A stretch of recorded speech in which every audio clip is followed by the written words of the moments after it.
Bonjour à toutes et bonjour à tous. Alors, merci beaucoup d'être avec nous pour ce Mobility Solution Show ou M2S. Et vous avez vu que pour des raisons pandémiques et sanitaires, on vous a transformé cet événement en tout digital. Donc, bienvenue dans ce Mobility Checker. Alors, merci de participer à cet événement. Merci de votre attention, d'être là avec nous. Là, nous sommes en direct live de Toulouse et nous sommes dans le siège historique de la Dépêche du Midi, qui vient d'ailleurs de fêter son 150e anniversaire au mois d'octobre. Alors vous le voyez, on est dans un décor magnifique, on est dans un studio, mais on a accès à l'extérieur, il fait très beau ce matin. On a ce matin comme thématique Toulouse, territoire des mobilités qui sont multiples, aussi bien ferroviaires que terrestres, mais vous le verrez aussi aériennes.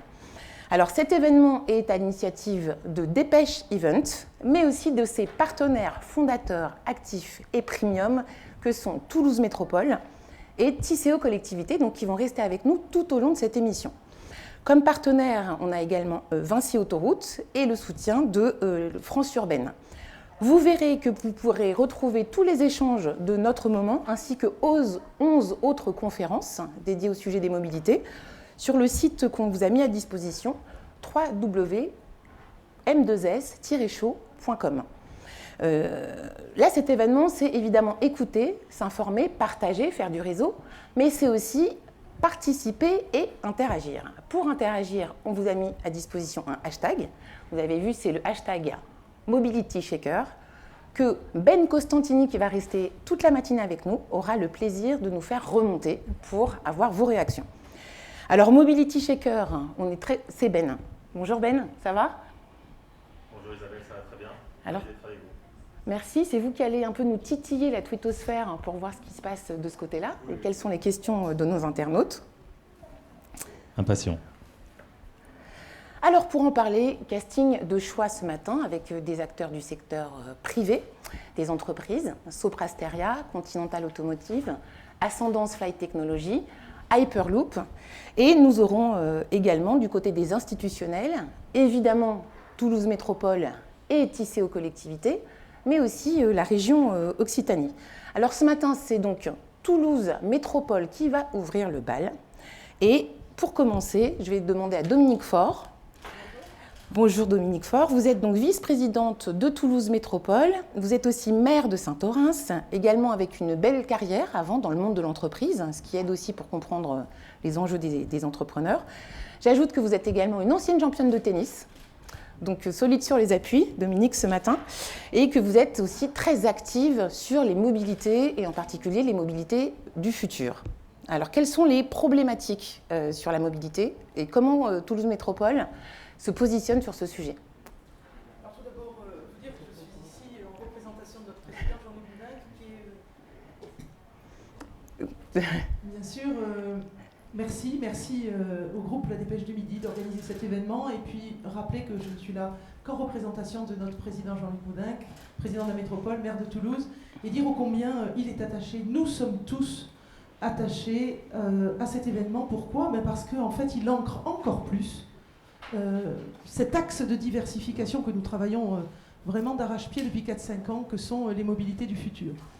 Il ancre cet axe de diversification sur notre territoire. Alors oui, l'implication de Toulouse Métropole, elle est très forte dans son rôle de catalyseur d'énergie publique et privée, d'accélérateur, mais aussi de cofinanceur de cette absolue nécessité de structuration de cette filière que sont les mobilités. Alors, on les appelle du futur, mais elles sont durables, elles sont innovantes et elles sont bien sûr décarbonées.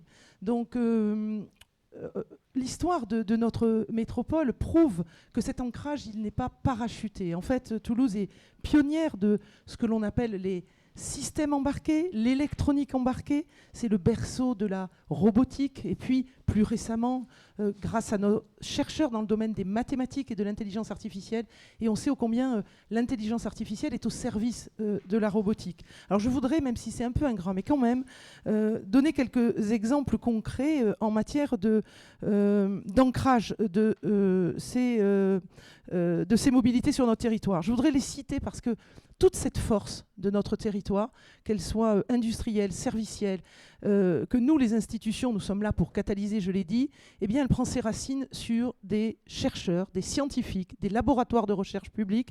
Et je voudrais les citer, que sont le LAS, qui est une émanation du CNRS, qui a toute une histoire sur notre territoire dans le domaine des systèmes embarqués, le Laplace, qui a toute sa place aujourd'hui dans le domaine de l'hydrogène et de l'hydrogène vert, l'IRIT, l'informatique, l'intelligence artificielle, le CERFAX, au service des données météorologiques, ANITI, l'intelligence artificielle, je ne vais pas tous les expliciter, mais quand même les citer, l'ONERA, ISAE Supaéro, le CNES, l'IRT Saint-Exupéry, le CEREMA, etc.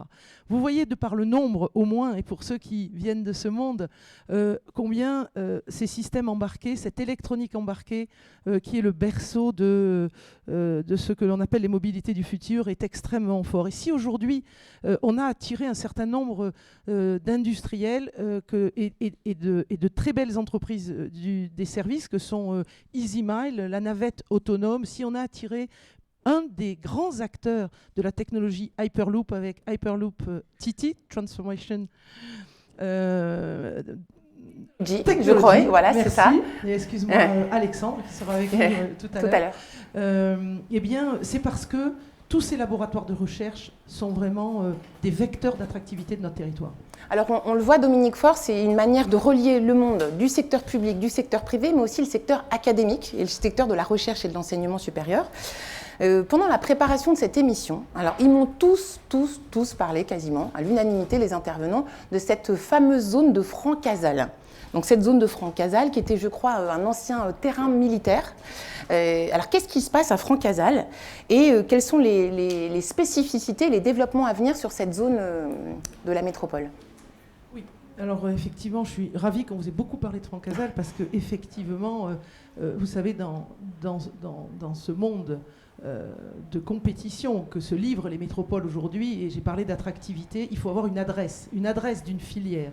Et je suis ravie de voir que pour le sujet de l'hydrogène vert, mais aussi pour, bien sûr, le sujet dont nous parlons aujourd'hui, les mobilités du futur, la région Occitanie est main dans la main avec la métropole pour en faire de Francazal l'adresse des mobilités du futur. Alors, nous avons acquis en janvier 2020 pour 4,5 millions auprès de l'État, cette ancienne base militaire, comme vous l'avez dit, et nous avons acquis que la partie sud, puisque toute la partie autour de la piste, l'État l'a concédée à un partenaire qui, on va dire, exploite cette piste, à un partenaire qui s'appelle EDIS. Et donc, nous sommes propriétaires donc, de 38 hectares, la partie sud, dont on va, aujourd'hui, on a déjà commencé, on y accueille, je les ai déjà cités, mais plein d'autres acteurs qui y sont aujourd'hui, dont ATR, dont Aora, qui est une magnifique entreprise qui aujourd'hui se lance dans l'avion vert et qui a son adresse à Francazal aussi.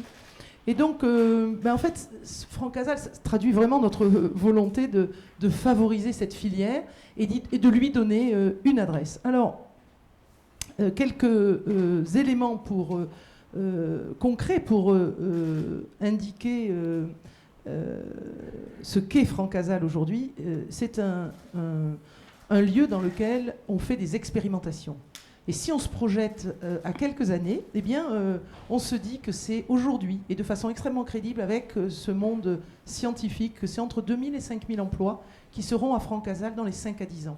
Aujourd'hui, on est dans un site qui fait du prototypage, qui fait de la R&D, qui fait de la recherche appliquée, et dans les champs, évidemment, de la mobilité du futur, et dans le champ de l'hydrogène, comme l'a annoncé la présidente Delga lundi dernier, et on est extrêmement heureux parce que là on vise un banc d'essai dans le domaine de l'hydrogène avec le laboratoire Laplace de niveau à minima européen si ce n'est mondial. Donc c'est un site pilote qui rayonne non seulement dans l'écosystème régional mais aussi international avec des expérimentations très innovantes. Alors Dominique Faure, Toulouse Métropole s'engage aussi sur de nombreuses actions concrètes. Il y a beaucoup de programmes qui sont mis en place pour soutenir les entreprises autour de la mobilité. Quels sont ces programmes ? Donc, autour des mobilités, sur notre territoire, on est extrêmement... je cherche mes petites notes que je vais trouver imminemment. Parce que les entreprises ici à Toulouse, le sujet c'est qu'il y a eu quand même pas mal de chamboulements au moment du Covid, notamment sur les emplois, notamment dans le secteur de l'aéronautique, oui. Et que ces nouvelles entreprises, ces nouveaux sujets pourraient être une source d'emploi et de dynamisme économique sur le territoire. Absolument. Donc, je n'ai pas cité tout à l'heure, j'aurais dû, mais c'est le moment de vous en parler. On a gagné un bel appel à projet de l'État qui s'appelle Villagile, qui va être porteur de 35 millions d'euros à la fois en fonctionnement, mais surtout en capital, qui va venir en capital de structures privées qui vont s'impliquer sur ce projet. Et ce projet que l'on mène main dans la main avec mon collègue Jean-Michel, qui prendra la parole juste après, en fait, il vise à travailler sur toutes les compétences de ces mobilités, toutes les compétences et tous les champs dans lesquels les mobilités du futur vont devoir puiser pour être innovants. On va d'abord parler évidemment du big data, de la donnée issue de ces mobilités. Et il y a dans le langage des nouvelles mobilités le MaaS, Mobility as a Service. Donc il y a la véritable nécessité d'avoir une autorité qui régule et qui diffuse de l'information instantanée sur tous les modes de transport et sur cette capacité qu'un citoyen aura demain à la fois marcher, prendre un vélo, prendre une voiture en location et surtout embarquer dans les transports en commun. Et donc cette multimodalité, elle devra être gérée grâce à une plateforme et cette autorité qui va fédérer tous ces moyens de transport. Eh bien, c'est déjà une des briques de ce Villagile. Alors Villagile, c'est aussi l'innovation sociétale autant que l'innovation technologique. C'est bien sûr des citoyens que nous avons déjà embarqués sur la ville de Toulouse, sur les allées Jules Guesde. Vous avez peut-être vu cette navette autonome fonctionner. Elle visait à faire que le citoyen embarque sur ces technologies du futur. Parce qu'au-delà de cette révolution technologique, il va falloir convaincre nos concitoyens. Et plutôt que de les convaincre, il va falloir qu'ils se les approprient tout seuls, parce que nous aurons su les associer tout au long du processus. Oui, l'idée, ce n'est pas d'un côté la technologie, la recherche, l'intelligence artificielle, les codeurs, les développeurs, et puis de l'autre côté, les citoyens. C'est qu'on implique, on fait de la co-création, de la co-construction avec les habitants du territoire sur ces sujets. Alors, c'est aussi, bien sûr, notre écosystème de start-up. Elles sont très, très nombreuses. Donc, nous venons, par l'intermédiaire d'un fonds qui s'appelle IRDIS Auridec Gestion, et par l'intermédiaire de ce fonds auquel Villagile nous permet d'accéder, qui est porté par la Caisse des dépôts, par la Banque des territoires, de venir en capital dans ces start-up. Et quand on sait aujourd'hui comment les levées de fonds sont clés pour le développement de ces start-up, eh bien, voilà un des axes sur lesquels nous agissons au-delà de Villagile. Et puis, dire le soutien que nous apportons, même si on est avant tout sur compétences régionales, que nous apportons aux pôles de compétitivité. Et ils sont nombreux, les clusters et pôles de compétitivité qui touchent de près ou de loin aux mobilités du futur. Alors Dominique Faure, vous restez avec nous donc, tout au long de cette matinée. Alors Ben Costantini, comment ça se passe du côté de la twittosphère ? Alors, Isabelle, en ce moment, ça commence à s'agiter un petit peu. Je rappelle que vous pouvez poser vos questions pendant toute la matinée au hashtag MobilityShaker. J'ai une réaction de Laurent qui évoque que Toulouse Métropole était pionnier dans les mobilités du futur en convertissant ses bus au GNV dès 2001. Donc pas de questions, mais une réaction peut-être par nos invités. Et on me pose aussi la question concrètement, Villagile, ça se passe quand ? Alors Villagile, ça a déjà commencé. En fait, comme tout appel à projet, on y répond de façon très collective, avec bien évidemment TICO, qui est l'autorité régulatrice des transports, mais TICO collectivité, mais bien sûr avec un certain nombre de partenaires privés, dont vous avez quelques représentants qui seront parmi nous aujourd'hui. Et en fait, ce copil que nous avons mis en place pendant presque 18 mois pour répondre à l'appel à projet et auquel on a été primé donc en janvier de cette année, eh bien nous avons continué les bonnes habitudes et nous avons des copils quasi tous les mois qui vise à faire avancer toutes les composantes et toutes les briques de ce projet Villagile. Donc, bien sûr, plusieurs de ces briques nécessitent on va dire, d'être assemblées entre elles pour porter et aller chercher de l'argent au niveau du gouvernement et au niveau de la Caisse des dépôts. Mais moi, je participe donc à tous ces copiles. On en a fait 2. J'ai un collègue qui est très impliqué sur ce sujet que je veux citer, qui est Philippe Perrin, à côté de Jean-Michel Latte, et moi-même, qui est un nouvel élu de la ville de Toulouse, qui est passionné par tout ce qui est nouvelles énergies, qui a participé aussi, qui a porté sa brique. Et on agrège de vraies expériences à la fois de ses partenaires privés, mais à la fois en interne.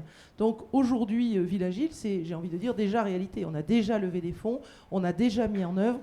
EasyMile, comme je l'ai dit, gagne des marchés au niveau mondial, est déjà présent, est un partenaire de Villagile. Donc ça n'est pas un projet pour demain, c'est un projet qui est déjà réalité. Donc Ben, on pourra dire à Laurent que s'il a un projet dans le sens de la mobilité, il peut se rapprocher de Villagile. C'est déjà en route et ça a déjà commencé. Maintenant, Jean-Michel Latte, bonjour, merci d'être avec nous ce matin. Donc, vous êtes adjoint au maire et président de Tisséo Collectivité et également président de Tisséo Ingénierie. C'est un gros chantier en ce moment, ce qui se passe sur la métropole.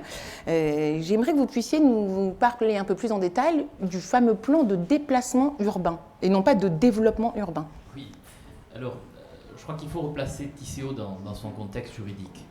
Tisséo, on a parlé, l'internaute parlait des années 2000 avec le passage au gaz. Il y a eu un événement qui a facilité ce passage au gaz, c'est l'explosion d'AZF, qui a entraîné le renouvellement de 300 bus, puisqu'on a eu 300 bus détruits à cette époque-là. J'étais président du réseau à l'époque.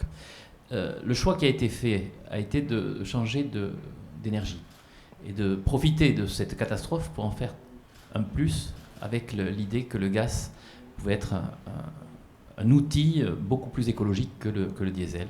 Et pour répondre à la question de l'internaute, c'est le point de départ de notre mutation vient de ce renouvellement important du parc, et aujourd'hui on le poursuit, on aura l'occasion d'en reparler. Donc je disais, Tisséo a évolué dans son contexte juridique, et il y a une loi qui est très importante, qui est la loi LOM, loi d'organisation des mobilités. La loi LOM est fondamentale parce qu'elle modifie notre potentialité, nos compétences. Tisséo, on appelait cela la SEMVAT autrefois, c'était du transport urbain. C'était les bus essentiellement, puisque c'était le premier outil de transport de notre réseau. Avec la loi LOM, Tisséo devient organisateur des mobilités au pluriel. C'est-à-dire qu'on va bien au-delà des outils traditionnels de transport que sont le métro, le tram, le téléphérique, le bus, pour élargir le prisme. Et le document dont vous parlez, qui s'appelait autrefois PDU, qui s'appelle aujourd'hui le projet mobilité 2020, 2025, 2030, c'est une sorte de feuille de route. Feuille de route, mais qui n'est plus monomobilité, qui est une feuille de route multimobilité. Qu'est-ce qu'on trouve dans cette feuille de route? On y trouve, bien entendu, la 3e ligne de métro. La 3e ligne de métro, qui est une ligne très très importante, puisqu'elle correspond à la ligne A plus la ligne B en longueur. Et puis c'est très attendu par les habitants de la métropole. C'est un sujet brûlant, c'est un sujet qui suscite de l'enthousiasme et beaucoup de participation de la part des habitants. C'est clair, et l'enquête publique l'a montré, puisque les commissaires enquêteurs ont considéré que c'était un projet très consensuel, en fait. Alors, ce premier projet, on aura l'occasion d'en reparler, c'est un projet très structurant qui vise une cible qui a peut-être échappé aux 2 premières lignes de métro, c'est la cible de l'économie.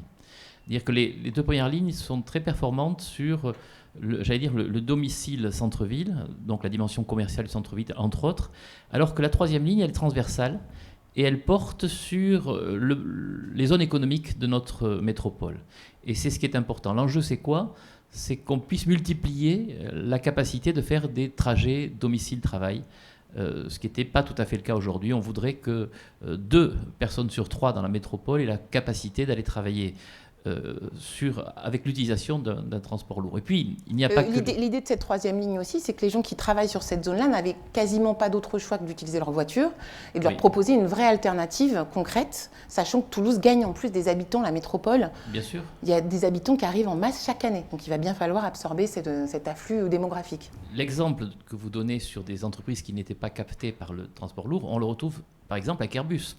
Si vous prenez le projet de 3e ligne, il y a 5 sites d'Airbus qui sont connectés. On trouve Airbus Defence and Space, on trouve Saint-Éloi, on trouve le TOAC, on trouve Saint-Martin et on trouve Colomiers. Donc 5 sites d'Airbus qui aujourd'hui sont accessibles essentiellement avec des bus, voire en voiture, c'est surtout en voiture d'ailleurs, seront connectés par la 3e ligne métro.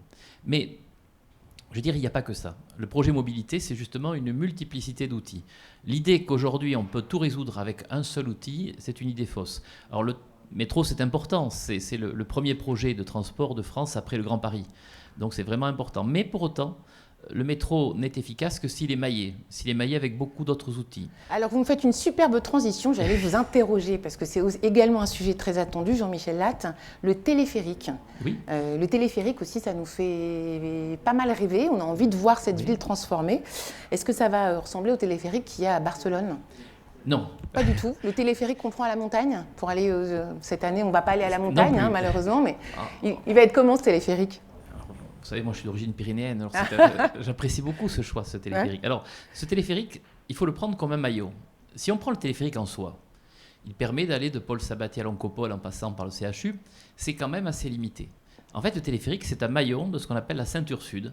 C'est une très grande transversale de transport en commun qui commence à Montaudran, peut-être même qui ira jusqu'à Saint-Orens-Malpère, et qui part ensuite, en passant par le téléphérique, jusqu'à Colomiers.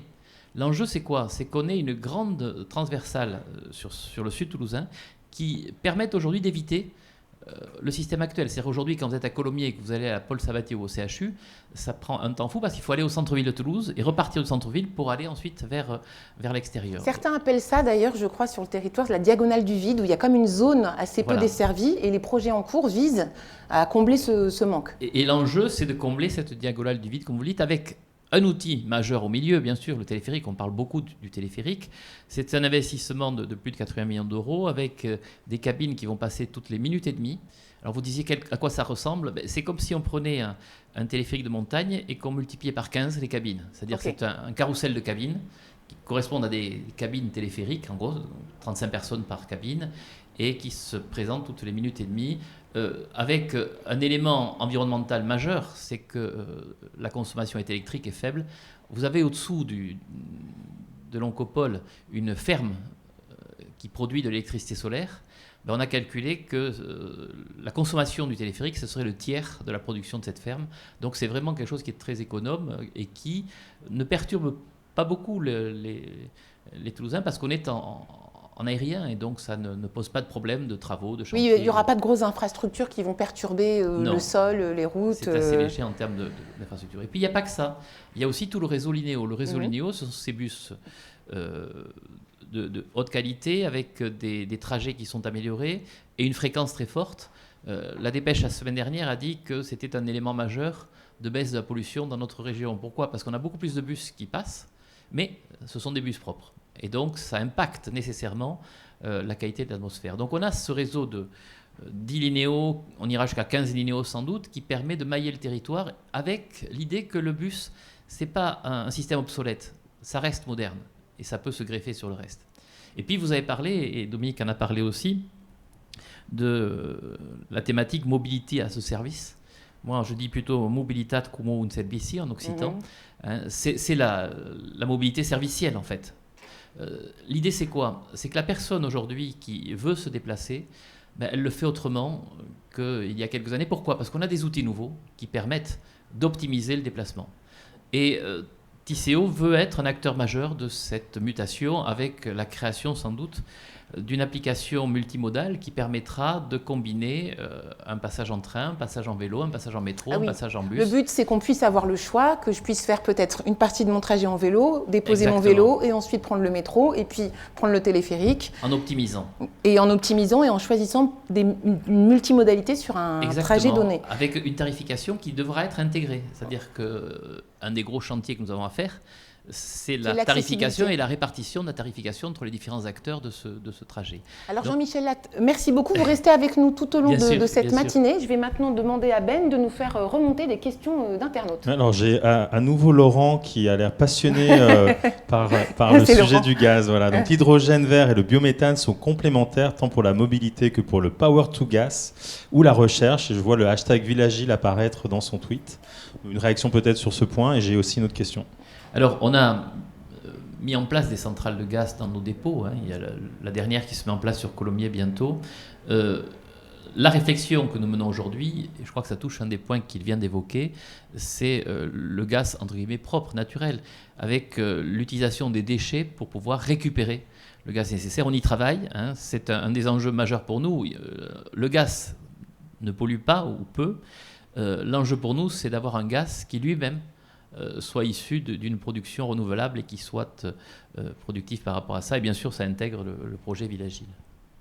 J'ai une question, mais très rapide, du coup, à tous les deux, si vous voulez réagir. Quelle serait une ville référente par rapport à toutes ces thématiques d'innovation dans les nouvelles mobilités ? Toulouse. Je pense que ce sera la ville référence. J'étais sûre que vous alliez dire ça. Toulouse, sans aucun doute. Pourquoi ? Parce que Dominique a bien évoqué tout ce qu'il y a à Toulouse. Il n'y a pas beaucoup de villes où on trouve l'ensemble de ces dispositifs.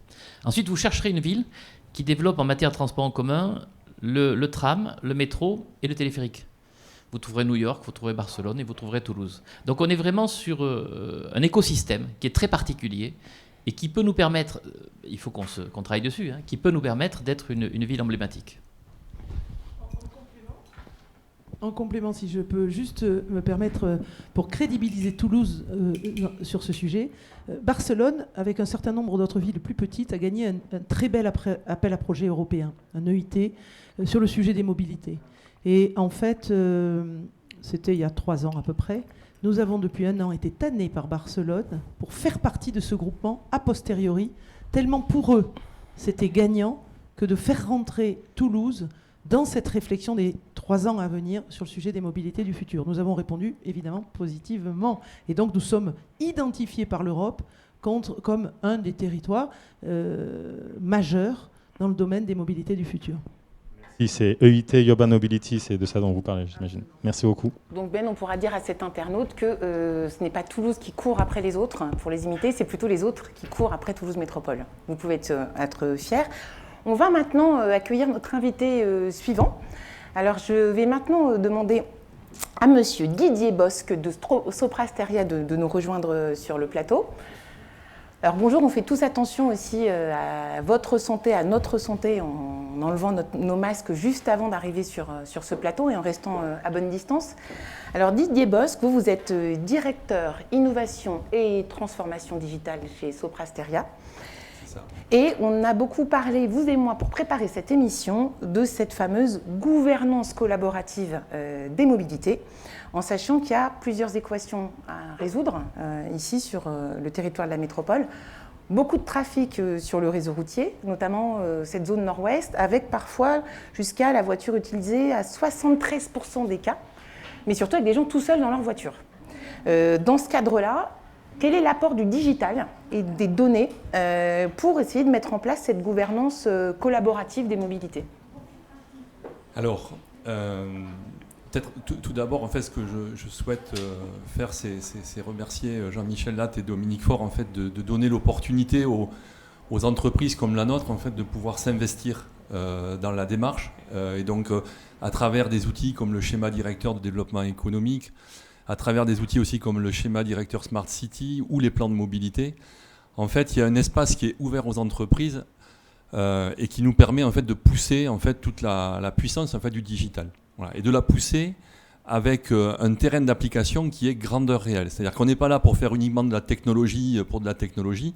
On est là pour essayer d'amener le digital au service des enjeux dont vous avez parlé et qui sont adressés par en partie des solutions d'infrastructure. Voilà, une 3e ligne de métro qui va adresser cette zone-là, en fait, ça va être des centaines de milliers de flux journaliers. Mais ce qui est important de mettre en évidence, comme vous le disiez, c'est que c'est l'usage de ces infrastructures. Et en attendant qu'elles arrivent, qu'est-ce qu'on fait ?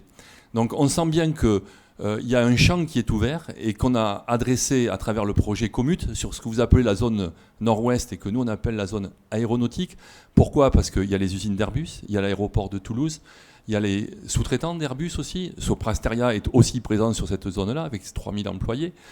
Donc voilà, et cette zone, elle fait... Ça représente combien de personnes au 70 total ? 000 personnes qui viennent travailler tous les matins et qui repartent tous les soirs. Donc ça concrétise et on imagine bien toute la difficulté. Et quand on sait que Toulouse accueille 19 000 personnes tous les ans, que ça génère 50 000 flux journaliers de plus tous les ans, 19 000 personnes, c'est Ramonville qui sort de terre tous les ans, c'est Fontainebleau. Voilà, donc, le réseau est saturé à un moment donné. Et c'est normal. Ouais. Voilà, il faut être conscient de ça. Donc la gouvernance collaborative, c'est deux prises de conscience. Une prise de conscience au niveau collectif, donc la métropole qui se positionne en manager d'écosystème, l'autorité de la mobilité qui se positionne en tant qu'offreur de services de transport public et expert auprès des entreprises pour les aider à structurer leur plan de mobilité dans le sens de l'homme qui impose cette démarche-là. Et puis c'est Airbus, ses sous-traitants, ATR Safran, Soprasteria aussi, en tant qu'employeur, et l'aéroport de Toulouse-Blagnac. Et en fait, qui s'associent pour quoi faire? Ils prennent conscience de cette difficulté et ils s'associent pour définir une stratégie pour accompagner les nouvelles aspirations des citoyens et des employés. Et en fait, elle est assez d'adresser un sujet qu'on appelle le report modal. C'est comment je peux laisser ma voiture tout seul diesel et aller vers des alternatives. D'accord? Et peut-être pas forcément tous les jours, mais à certains moments et puis avec certaines conditions. Mais pour arriver à faire ça, en fait, il faut être aidé. Et il faut qu'il y ait tout un tas de décisions qui soient prises par les entreprises, par l'autorité de la mobilité, par la métropole. Et en fait, la gouvernance collaborative, c'est mettre tous ces acteurs autour d'une table. Ils se voient tous les vendredis matins et ils définissent des stratégies et des actions. Exemple d'action, covoiturage massif. Toutes les entreprises avaient essayé de faire... Covoiturage, du coup, sur des trajets courts, domicile-travail, et pas le covoiturage Blablacar où on traverse la France ou l'Europe. On est sur des petites distances. On est sur des distances quotidiennes.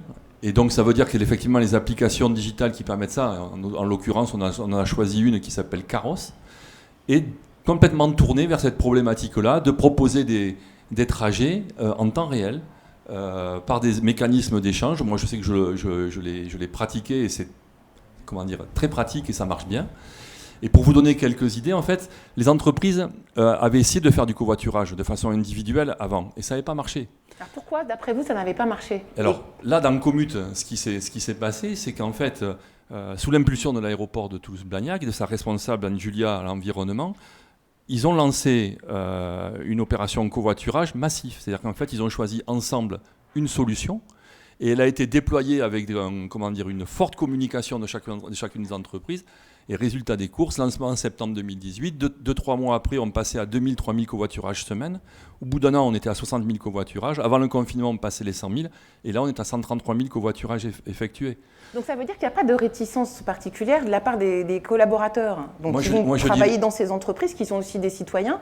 Ils sont plutôt partants pour le faire? Moi, je dirais qu'il y a une aspiration. C'est la deuxième prise de conscience, en fait. Là, je vous ai parlé d'une prise de conscience collective, mais il y a une prise de conscience aussi individuelle. Par exemple, moi je vais prendre mon cas, je me suis rendu compte un jour que j'étais dans ma voiture, effectivement, très, très libre et très agile, mais j'étais sur la rocade bloquée. Et j'étais tout seul dans ma voiture. Et quand j'ai regardé autour de moi, tout le monde était tout seul dans sa voiture. Et je me suis dit, mais si on était deux par voiture, quel impact sur la congestion? On irait 2 fois plus vite. Et voilà, certainement que la congestion, c'est même certain, elle disparaîtrait.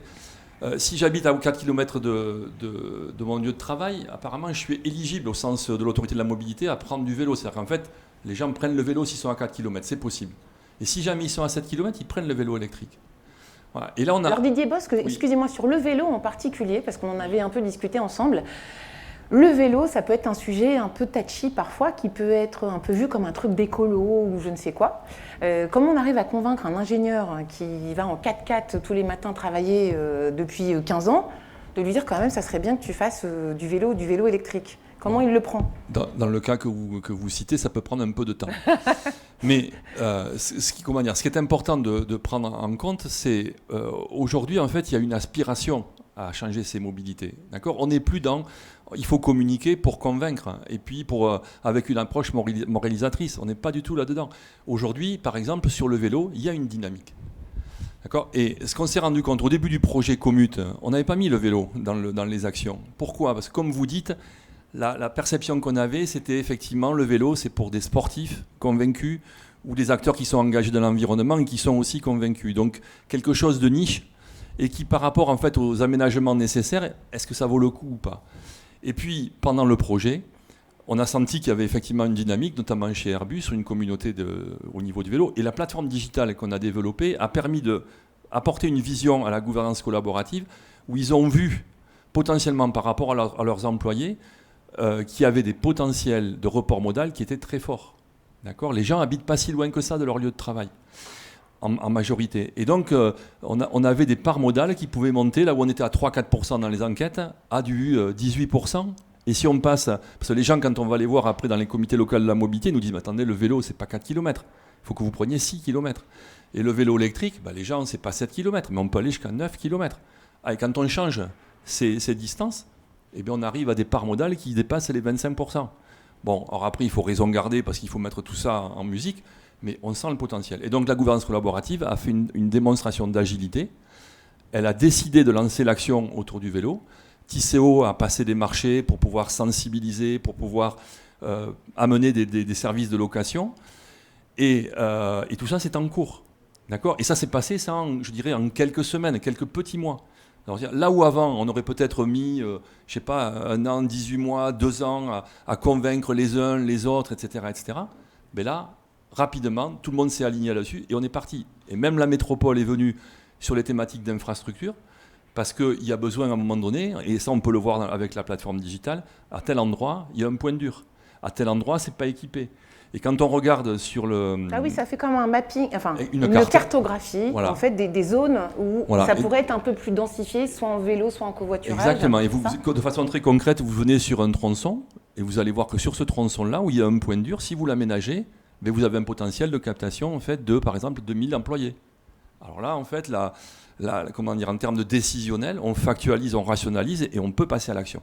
Et donc on a convaincu, ou c'est en cours, le financeur qui est l'Europe de ce projet, de réfléchir des budgets vers cette action autour du vélo. Et tout ça, voilà. Donc on montre que la gouvernance collaborative a des résultats massifs avec le covoiturage.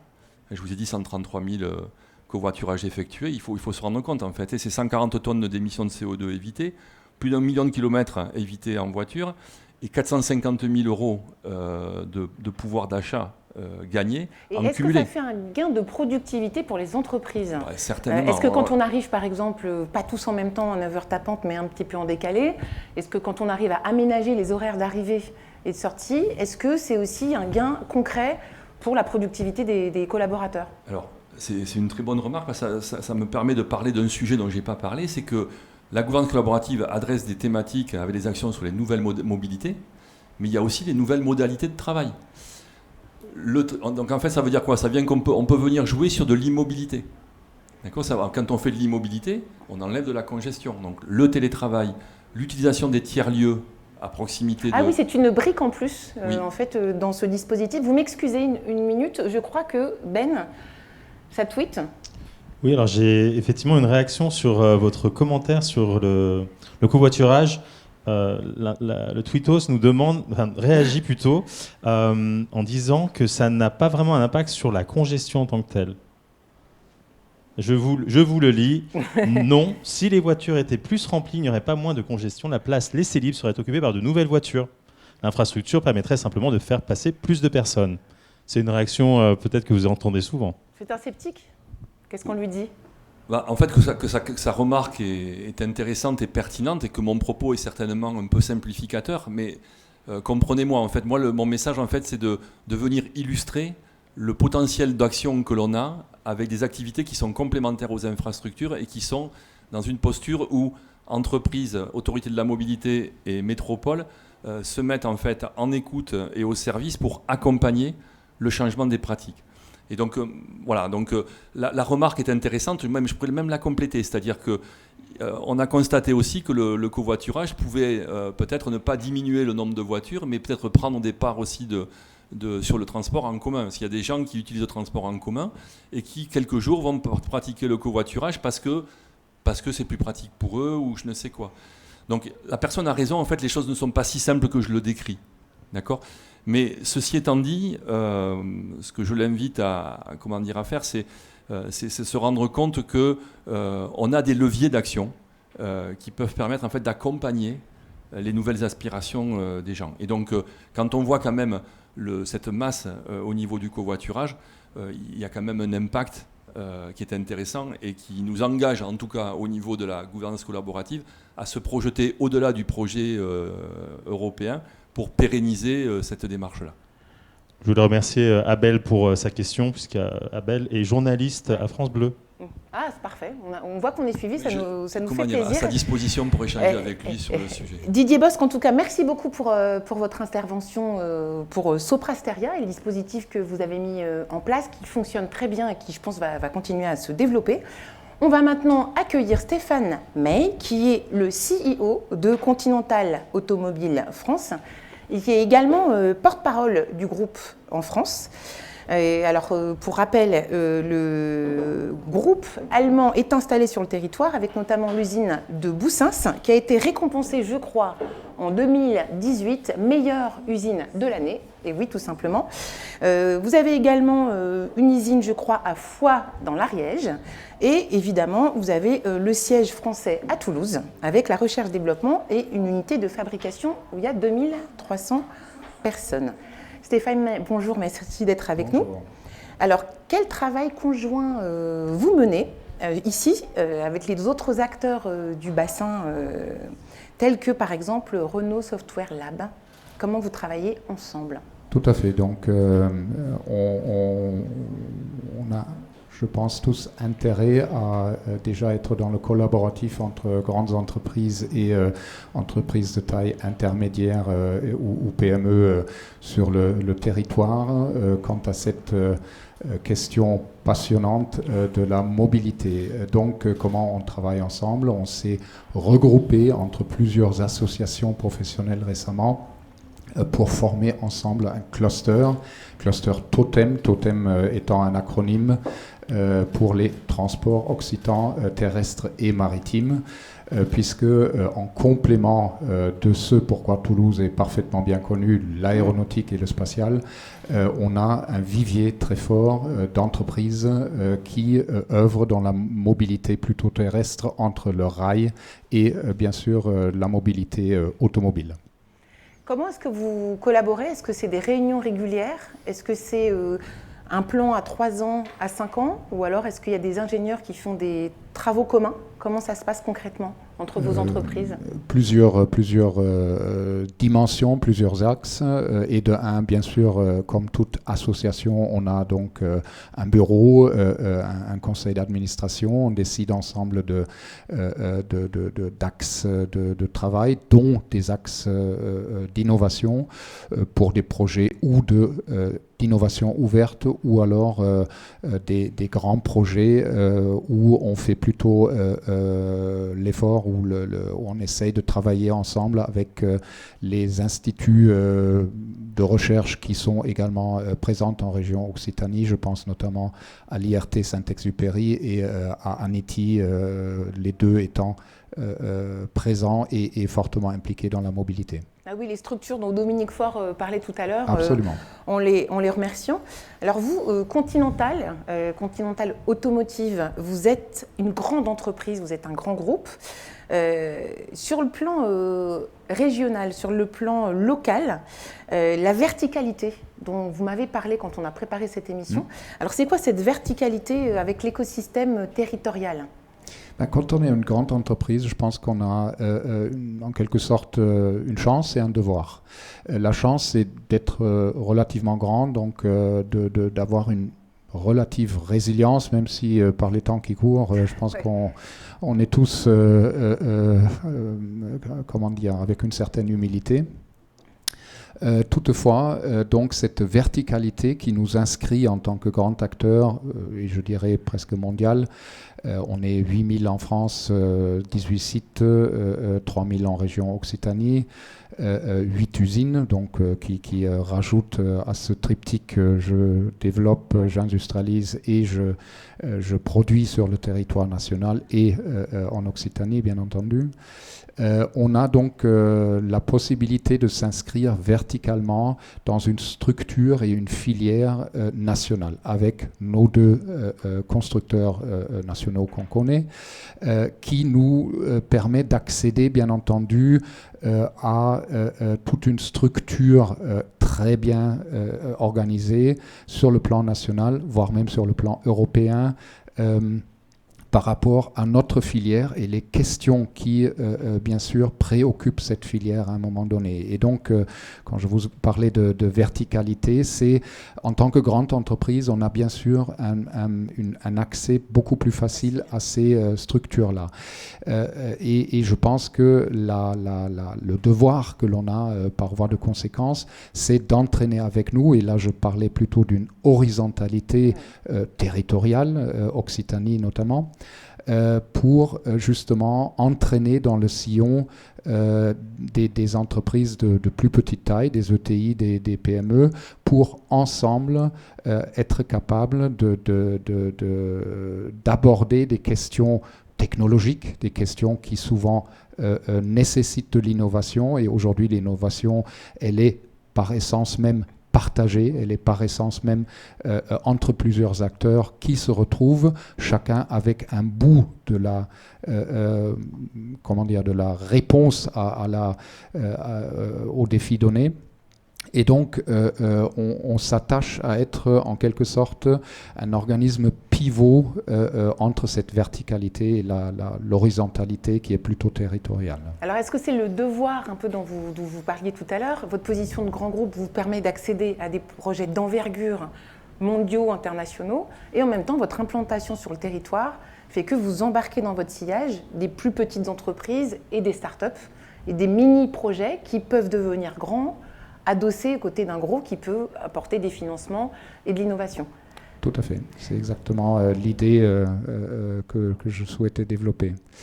Pour vous donner peut-être un exemple, avec Renault Software Labs, également implanté en région Occitanie et à Toulouse, on s'attache à embarquer un certain nombre d'entreprises dans ce que l'on appelle le système d'exploitation des véhicules, puisque demain, les véhicules qui aujourd'hui sont, on va dire, un objet certes déjà très technologique, mais pas suffisamment connecté à l'environnement, et c'est ce qui nous attend demain, nécessiteront, tout comme nos smartphones, tout comme nos PC, donc des systèmes d'exploitation dans le domaine, mettons, du smartphone. On connaît tous Android et iOS.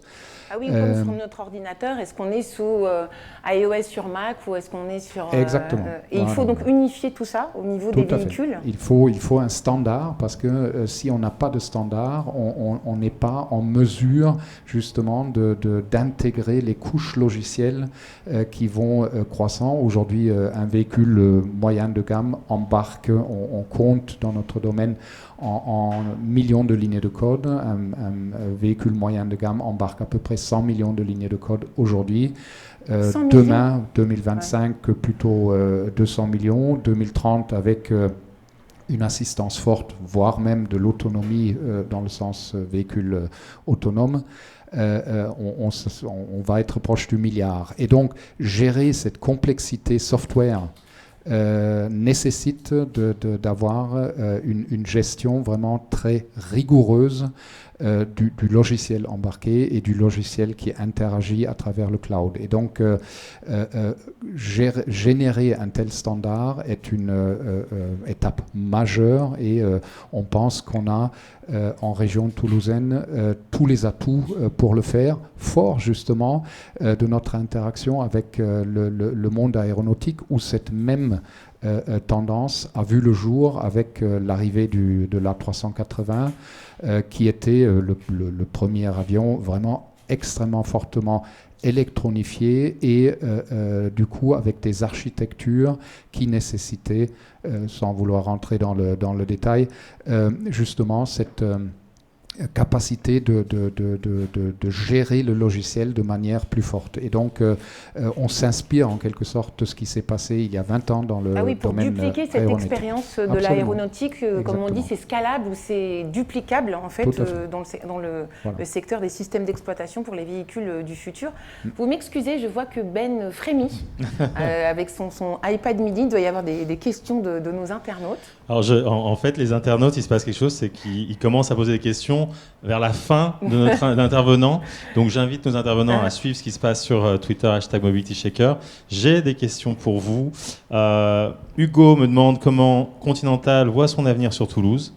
Et une autre rapide, est-ce que vous faites des expérimentations à Toulouse en mode laboratoire d'innovation ?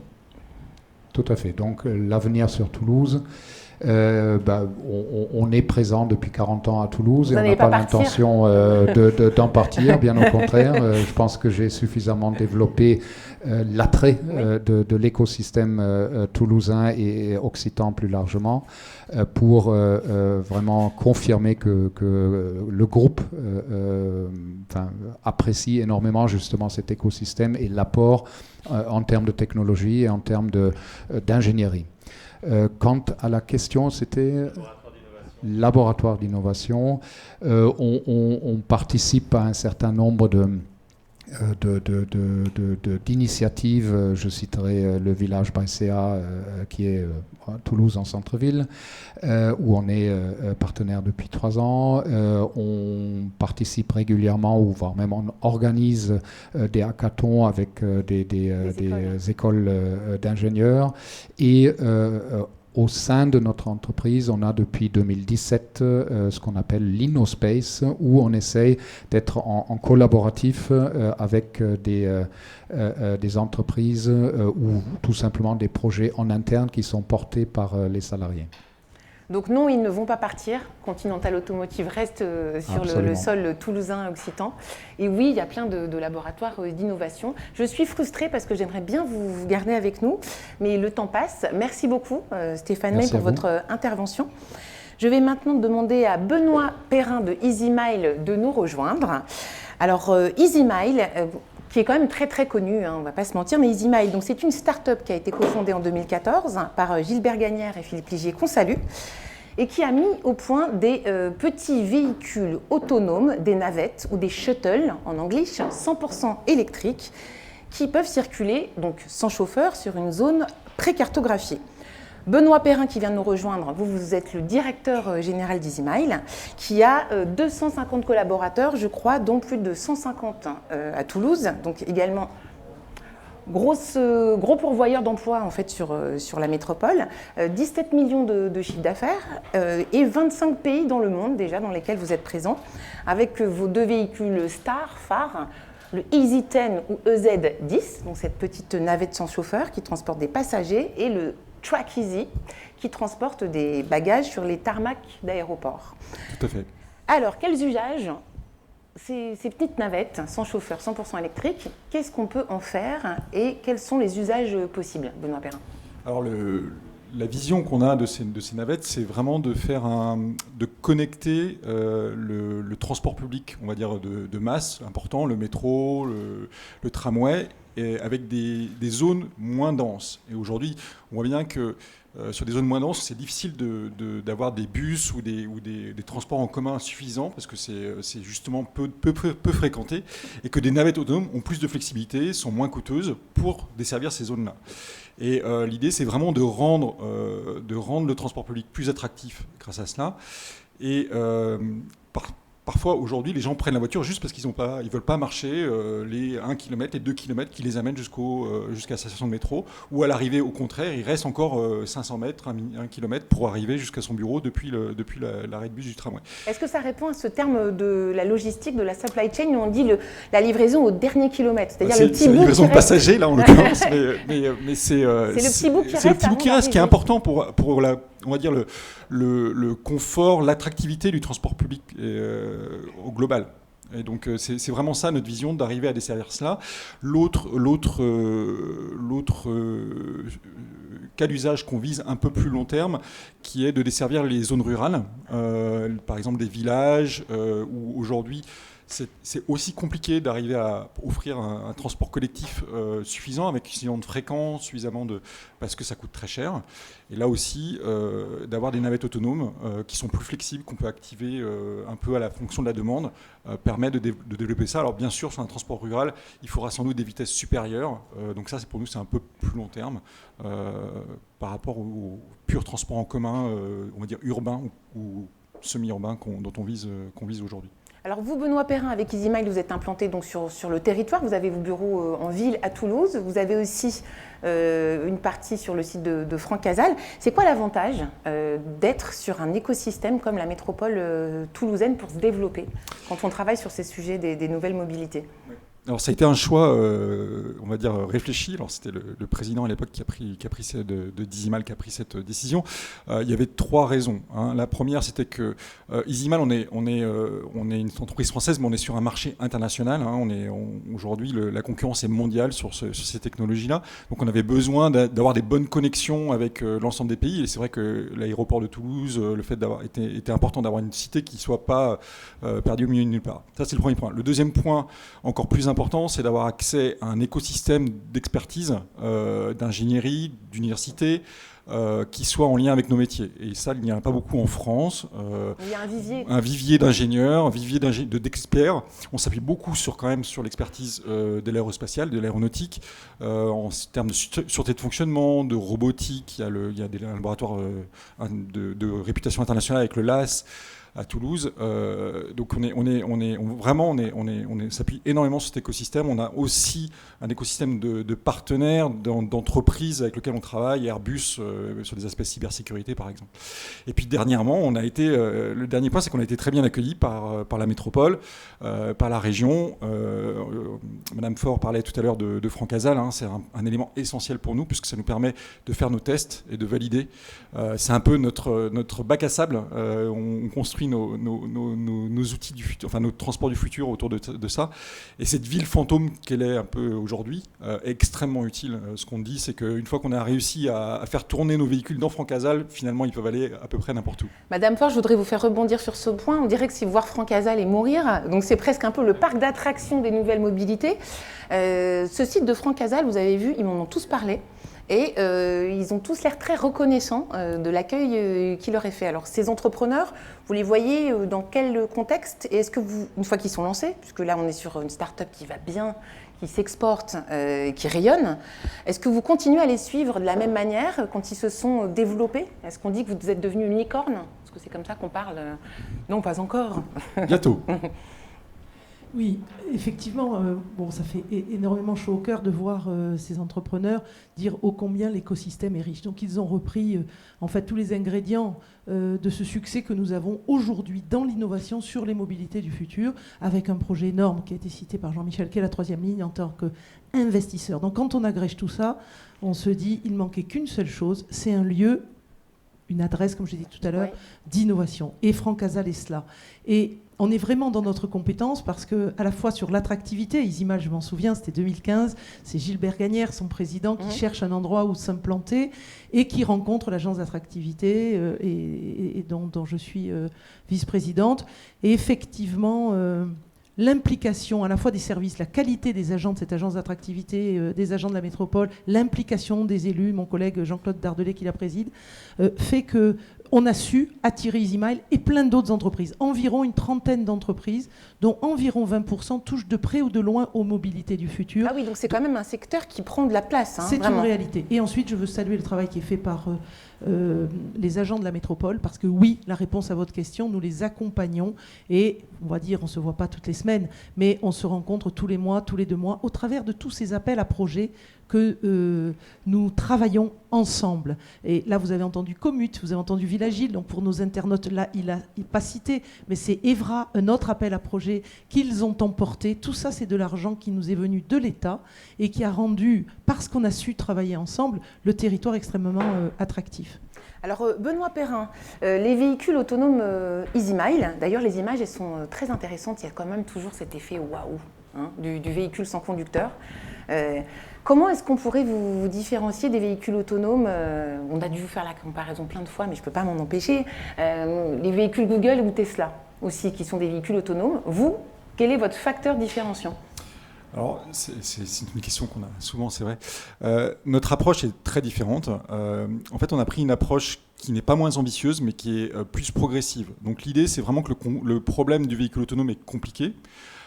Et que pour le résoudre, on passe par différentes étapes. Alors, plutôt que de viser le robotaxi comme le font nos collègues américains ou chinois, on vise de faire ça par étapes et on pense que c'est tout aussi intéressant d'un point de vue intérêt socio-économique et plus facile d'accès de commencer par des applications du dernier kilomètre ou des applications logistiques, parce qu'on a aussi des applications logistiques autour du transport de bagages ou le citier avec notre Tractizy sur aéroport ou dans des usines.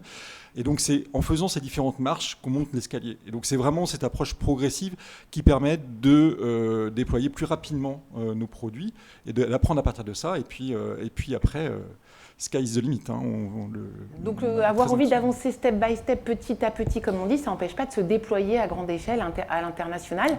Vous m'excusez, je vois Ben qui est en train de farfouiller dans les tweets, toujours avec notre hashtag Mobility Shaker. J'ai une question rapide. Quelle a été la conséquence de la fermeture des aéroports ou des lignes aériennes sur ces derniers mois ? Alors, pour nous, aujourd'hui, on est en phase de finalisation de nos développements. Donc, on est en phase, on va dire, vraiment d'expérimentation, même si ça demande des expérimentations à grande échelle. Donc, c'est clair que le marché de l'aéroport, aujourd'hui, il a été un peu ralenti. Mais aujourd'hui, on se projette, nous, plutôt sur 2021-2022 en termes de déploiement. Et il y a un énorme intérêt, aujourd'hui, des aéroports pour ce qu'on propose. Je dirais presque que le Covid a vu que c'était parfois pas forcément très simple de gérer toute cette logistique. Et ça continue à se déployer. On a des pilotes, par exemple, à Tokyo ou aux États-Unis qui avancent très vite. Merci. Merci Benoît Perrin en tout cas pour votre intervention. On va suivre avec curiosité Merci beaucoup. Et intérêt EasyMile et on vous souhaite bonne chance pour la suite. Je vais maintenant demander à Jean-Christophe Lambert de nous rejoindre, qui est CEO de Ascendance Flight Technology. Alors Ascendance Flight Technology, c'est nouveau et en même temps c'est pas nouveau. C'était un projet d'avion électrique qui a été lancé par Airbus avec une trentaine d'ingénieurs, dont 4 qui ont ensuite fondé Ascendance Flight Technology. Alors le projet de départ, c'était donc un avion qui s'appelait le IFAN à l'époque, qui avait été lancé en tambour et trompette et je crois qu'il avait traversé la Manche en 2015, me semble-t-il. Depuis, donc, vous et vos 3 comparses ingénieurs de chez Airbus, vous avez monté Ascendance Flight Technology et vous êtes, entre guillemets, un petit nouveau qui vient juste de s'implanter sur le territoire. Je crois que vous êtes arrivé en plus en pleine pandémie Covid en mars dernier. Tout à fait. Bonjour Isabelle. Bonjour. Alors, on est nouveau à Toulouse, pas nouveau dans l'électrification des avions parce qu'on a pu travailler sur ce sujet avec Airbus lors de l'aventure IFAN et on a voulu l'accélérer, la poursuivre autrement avec une aventure entrepreneuriale depuis déjà plus de 3 ans, donc ça nous fait plus de 7 ans dans cette jeune industrie. Et on est arrivé très heureux. On avait prévu d'arriver en mars-avril à Toulouse, mais le confinement nous a amené à arriver en juin. Donc finalement, grâce aux équipes de la métropole et de la région, on a pu s'installer confortablement depuis juin. Alors, petit défi, c'est qu'en fait, vous proposez un avion hybride électrique à décollage vertical. C'est ça qui s'appelle ATEA. C'est un avion à énergie propre. Est-ce que, Jean-Christophe Lambert, vous n'êtes pas en train d'essayer de réconcilier le secteur de l'aviation qui paraît quand même un peu antinomique, avec le secteur du développement durable et du décarbonage. Est-ce que ce n'est pas un peu le point de convergence entre ces deux sujets ? Du moins, on essaie d'utiliser tout le potentiel qu'on a aujourd'hui, des technologies, de l'usage, et reconcevoir un avion de zéro pour essayer justement de réduire l'empreinte.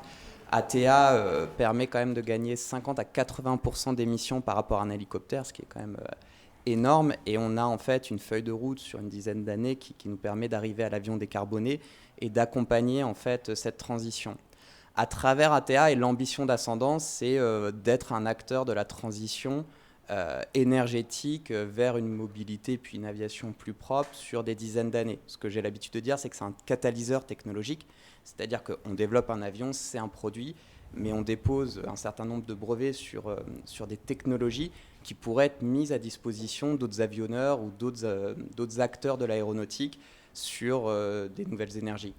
Alors pour parler un peu plus en détail de la place de l'aérien donc, dans ces nouvelles mobilités, est-ce que ça vous plaît quand on dit que ATEA, quand on dit que vous développez des taxis volants ? Est-ce que ce terme-là vous plaît ?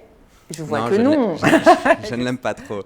Je ne l'aime pas trop pour plusieurs raisons. C'est qu'il est réducteur. C'est qu'en fait, quand on a lancé Ascendance, on avait eu des concurrents américains, allemands qui avaient levé pour certains 500, 600 millions d'euros. Donc on est aussi dans une compétition mondiale.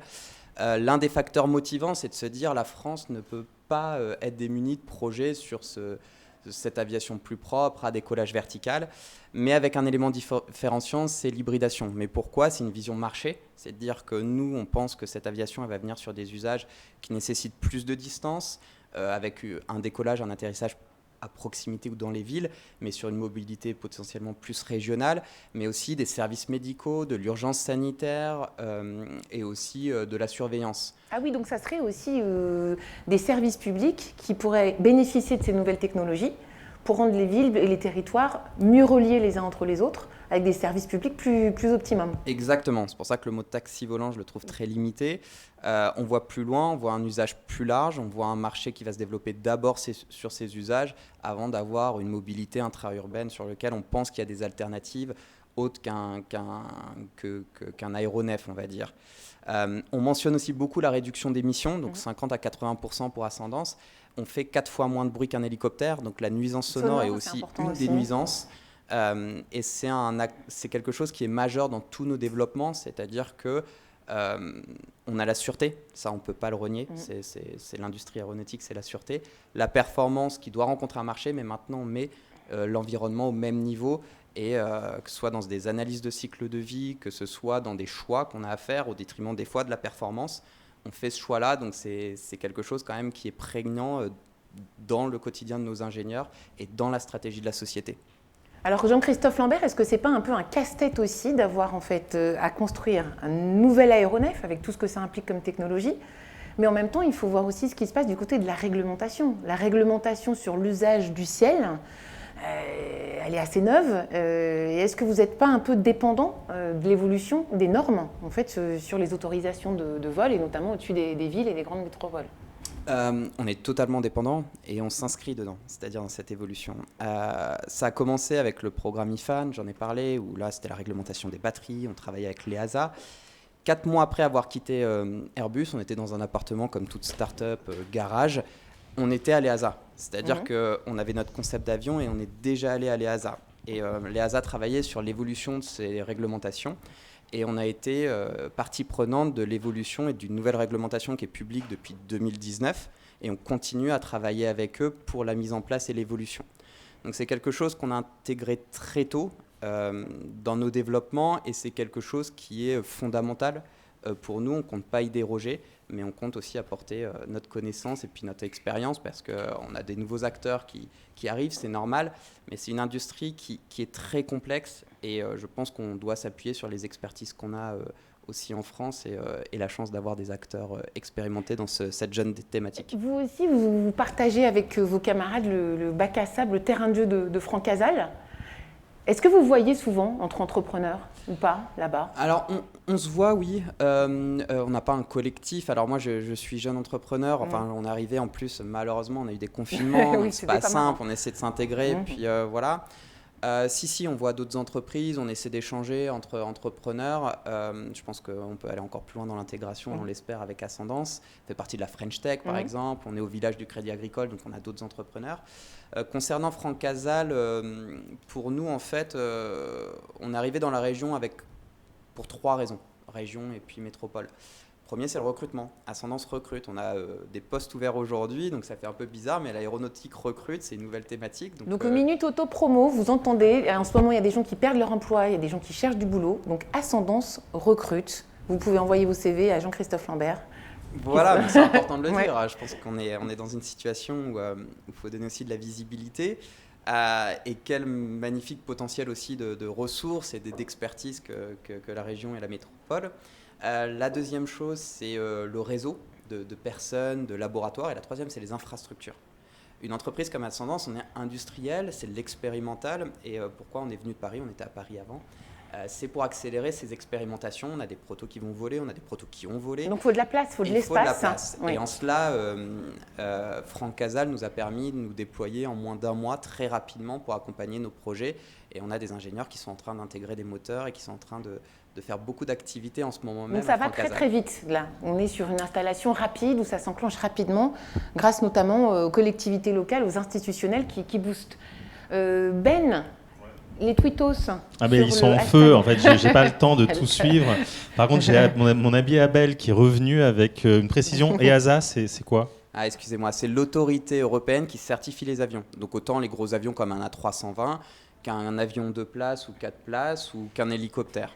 Ok, et une autre question très rapide. Est-ce que, du coup, maintenant que vous êtes à Toulouse, les citoyens toulousains vont être les premiers à pouvoir bénéficier des véhicules d'ascendance ? Alors, c'est une bonne question. Ça va être les premiers à pouvoir assister au vol, à pouvoir assister à l'émergence de ces nouveaux engins et de cette révolution. Après, c'est un déploiement, c'est de la sûreté. C'est pas facile. On a un objectif quand même au JO. On a signé un partenariat avec Aéroport de Paris pour les JO de Paris. Donc, pourquoi pas ? Moi, je suis totalement ouvert. Mais pour être honnête, c'est quelque chose qui n'est pas encore discuté. Merci. On aurait pu penser que peut-être, je ne sais pas ce que vous en pensez, on pourrait peut-être prévoir une espèce de parc d'attractions, un Euro Disney de la mobilité du futur. Si ça se trouve, il y a plein de gens qui seraient contents avec leurs enfants d'aller visiter des sites avec des technologies de pointe sur la mobilité de demain. En tout cas, nous, on a envie de voir à quoi ça ressemble. Il est vrai que nous, les messages d'intérêt, que ce soit pour une aviation plus verte, pour ces nouvelles technologies, elle est là. Je pense que ça fait rêver. Pourquoi pas, en tout cas, nous, on dissémine. On travaille beaucoup aussi avec des écoles. Super Héros, on enseigne sur l'aviation électrique depuis 5 ans au moins. On a des interactions avec les laboratoires. Donc j'entendais le dirigeant d'EasyMile, on prépare aussi et on enseigne tout ce qu'on a pu apprendre grâce à Airbus, grâce à nos parcours, à former les ingénieurs de demain à prendre ces considérations et à intégrer ces technologies qui sont tout sauf simples. On entend, oui, électrique c'est simple, vous mettez une batterie, un moteur électrique. J'ai entendu ça de grands pontes. Et vous dites quoi, vous restez il s'est sceptique. cassé encore les dents. C'est quelque chose d'hyper complexe, il ne faut pas le sous-estimer. C'est un créneau qu'on a pris ascendance, des gens sérieux, on a des personnes qui nous accompagnent, qui avancent de façon rapide, mais de façon structurée. Et je pense que c'est l'image qu'on veut renvoyer aussi à tout le monde, de ne pas faire des annonces farfelues, mais d'avancer sérieusement. En tout cas, Jean-Christophe Lambert, merci beaucoup pour votre intervention. Je rappelle que c'est Ascendance Flight Technology et que vous recrutez, donc je le redis encore une fois, un événement comme ça, qu'il soit digital ou en physique, ça sert aussi à prendre de l'information, à réseauter, à signer des contrats, pourquoi pas, et aussi à postuler, à trouver un job. Je vais maintenant demander à Madame Nadia Pelfig, vice-présidente de la région Occitanie, de nous rejoindre. Nadia Pelfig, elle va nous parler de la région Occitanie, d'autant plus qu'elle est aussi en charge du développement économique, de l'innovation, de l'enseignement supérieur dont on a parlé depuis le début de cette émission, et de la recherche. Alors bienvenue, bonjour, merci d'être avec nous.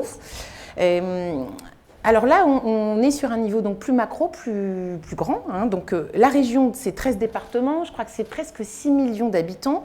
Tout à fait. C'est pas un peu dur d'être une région pilote sur les mobilités ? Est-ce que tout le monde vous observe pas Non, c'est une responsabilité, mais c'est aussi un challenge qui est extrêmement important à relever. D'abord parce que nous devons agir sur une région qui est très grande et qui est plus grande que 12 pays européens, vous faites bien de le souligner. Nous avons des défis de mobilité à relever avec une région qui a des zones de montagne, des zones rurales, et nous voulons qu'aucun des citoyens de notre territoire soit assigné à résidence. Nous sommes conscients aussi des enjeux environnementaux en matière de mobilité et nous sommes conscients aussi du poids que ça représente sur le quotidien des citoyens occitans et notamment les urbains.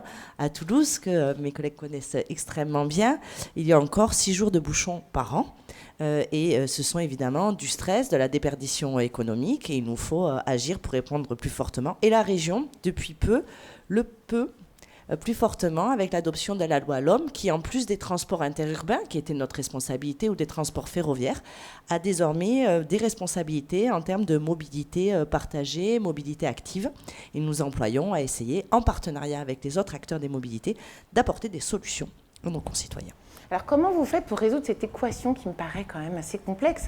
Quand on est à Montpellier, quand on est à Cahors, quand on est à Toulouse, on n'a pas le même environnement, on n'a pas la même problématique. Et dans cette région, il y a beaucoup de zones rurales. Comment on actionne ces différentes mobilités en même temps, aussi pour que personne ne soit lésé, même dans les territoires qui sont très ruraux, où il y a peu de transport? Déjà, la première chose, c'est qu'on se donne des objectifs. Effectivement, éviter qu'on soit assigné à résidence et donc déployer différents outils. L'autre objectif, c'est de réduire les impacts d'émissions de CO2 sur le territoire. Une fois qu'on a dit cela, quels outils existent? On a en premier lieu notre réseau, anciennement dit de TER, qui s'appelle LIO, qui est le réseau ferroviaire qui maille très fortement la région Occitanie. Et ils ont l'avantage d'être un réel bénéfice pour l'environnement. Par exemple, un trajet en train entre Montpellier et Béziers plutôt qu'en voiture, c'est moins 85% d'émissions de CO2 chaque année.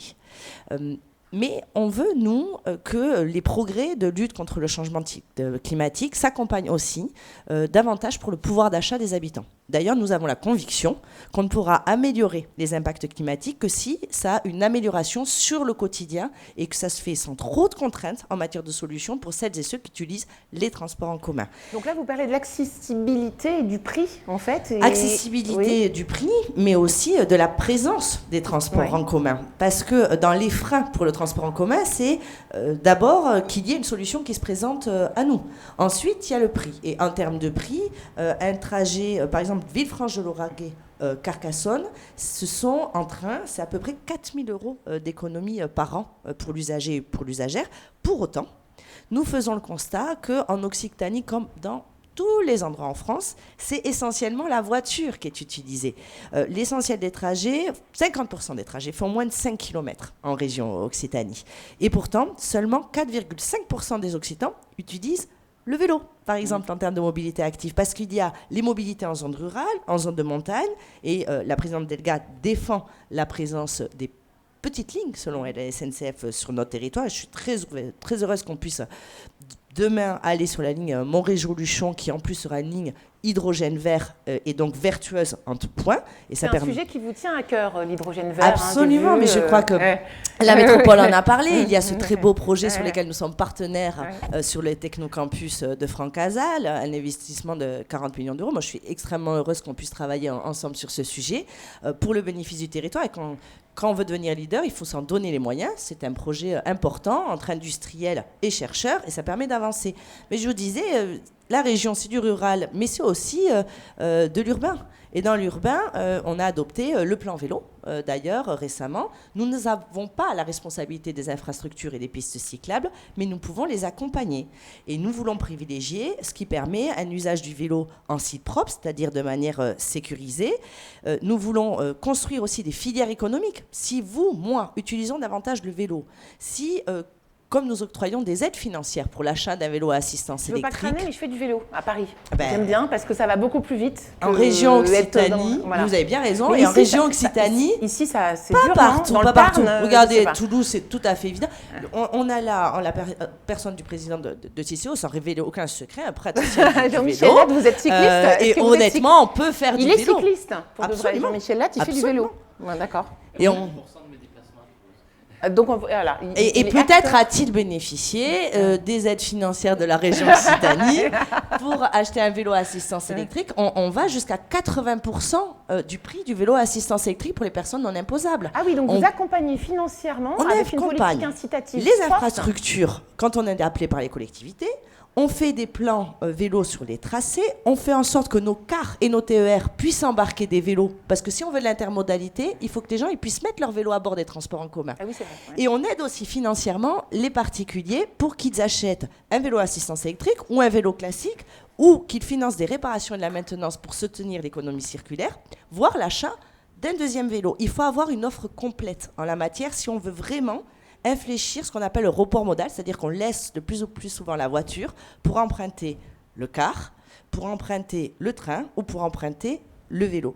Et à cette condition-là, nous aurons, c'est notre slogan, bien plus en commun que le transport. On aura des objectifs qui permettront de répondre à l'ambition affichée par la présidente de région, qui est de devenir la première région à énergie positive en 2050, et cela en offrant des solutions de mobilité à nos concitoyens. Alors Jean-Michel Latte, je voulais vous faire rebondir sur ce sujet du vélo. En plus, vous êtes un pratiquant du vélo, vous n'êtes pas comme ça qu'on dit, un cycliste. Quand on fait du vélo, il faut prévoir en fait tout un tas de choses. Où est-ce qu'on le fait réparer ? Où est-ce qu'on le gare ? Est-ce que je peux mon vélo le mettre en sécurité quelque part sans qu'on me le vole ? Est-ce que je peux monter avec dans un tram ou dans un bus ? C'est vrai, mais je trouve que les contraintes sont encore plus grandes quand vous êtes en voiture. Et si vous allez en centre-ville en voiture, vous verrez que les contraintes sont bien plus importantes qu'en vélo. Tout à l'heure, on parlait de la dimension écologique du vélo. Moi, c'est pas par dimension écologique que je fais du vélo, c'est par efficacité. C'est-à-dire que je considère qu'il n'y a pas plus efficace dans le centre-ville de Toulouse que ce type de déplacement, d'outils de déplacement. Oui, donc c'est pertinent et justifié, ça vous fait gagner du temps. Alors, ce que vous dites est vrai. Après, il y a l'infrastructure, il y a les outils, il y a les moyens qui permettent d'aménager le dispositif. On lance le développement d'un réseau express vélo sur l'ensemble de Toulouse Métropole, en partenariat d'ailleurs avec le département, avec la région, avec beaucoup de partenaires qui viennent sur ça. Ça, c'est déjà un élément. Il faut que le trajet soit entre guillemets confortable. Ensuite, on est en train d'installer des parcs à vélo pour qu'on puisse se mettre en sécurité son vélo un petit peu partout sur le site. Et puis, au-delà de ce que font les collectivités locales, la technologie permet aujourd'hui de bien avancer. Moi, j'ai un vélo électrique. Il y a des systèmes de blocage qui font qu'il est quasiment involable. Je touche du bois quand même. On sait jamais. Alors, vous êtes devant là, vous êtes garé devant Jean-Michel Latte, parce que là, je vois un monsieur. Non, je plaisante. Moi, quand je suis arrivée à Toulouse, alors j'ai pris ça. Alors, voilà, j'ai ça. C'est pas mal aussi. C'est bien ou pas ? Oui. J'ai pris mon pass 3 jours, voilà, TCO. Vous avez pris un pass TCO et vous pouvez faire autant de voyages. Et voilà, je me balade dans les transports à Toulouse. Nadia Pelfic, du côté des emplois, qu'est-ce que ces nouvelles mobilités peuvent générer ? Parce qu'il y a beaucoup de gens qui se posent la question de leur avenir professionnel ou celui de leurs enfants, parce qu'on est dans un contexte un peu compliqué. Est-ce que ces nouvelles mobilités à l'échelle régionale, ça peut être porteur d'emplois ?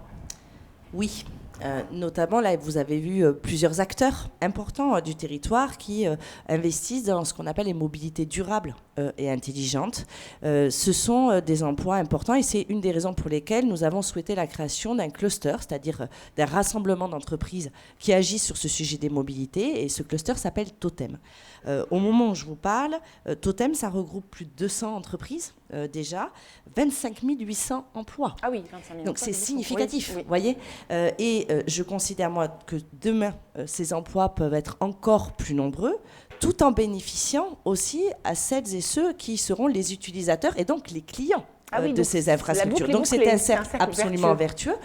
De la même manière que quand on dit usage du vélo, qu'on s'assure de sécuriser les voies cyclables, c'est aussi des travaux pour les travaux publics qui en ont besoin. Si on veut que les gens fassent du vélo, il faut qu'ils puissent être absolument en sécurité. Et si moi je veux que ça crée de la valeur et des emplois sur mon territoire, alors j'ai intérêt à faire en sorte qu'on puisse aussi déployer la construction d'une filière de vélo. Et qu'on ait du vélo français, et c'est ce à quoi on travaille notamment avec le cluster Vélo Vallée que nous avons créé il y a de cela 2 ans dans le Gers, c'est lancé à l'île Jourdain, pour lequel vous retrouvez l'ensemble des acteurs de la chaîne du vélo, des assembleurs, des constructeurs, des usagers. Et de toute façon, sur ces sujets de mobilité, la volonté de la région, c'est de faire avec tous les partenaires des mobilités, mais également au sein du comité des mobilités que nous avons mis en œuvre, nous associons les usagers, et par exemple des associations comme Deux Pieds Deux Roues, usagers du vélo, des associations telles que Rallumons l'étoile, parce que nous souhaitons avec la présidente Delga que l'étoile ferroviaire autour de Toulouse, c'est-à-dire cette possibilité d'utiliser le TER, les trains comme moyen urbain, nécessite de se parler. Et je pense qu'on peut aller beaucoup plus vite, même si sur la branche nord, j'insiste, il faut absolument l'arrivée de la ligne à grande vitesse pour que ça puisse être réellement performant. Mais il faut associer tout le monde. Les usagers, les entreprises, les industriels qui sont en capacité de faire. Le partenariat entre les acteurs institutionnels, les acteurs privés et les usagers, c'est la seule bonne manière de faire qu'on avance. Inclusive, qui embarque tout le monde dans l'aventure. Ben, est-ce qu'il y a, excusez-moi, des questions avec le hashtag MobilityShaker ?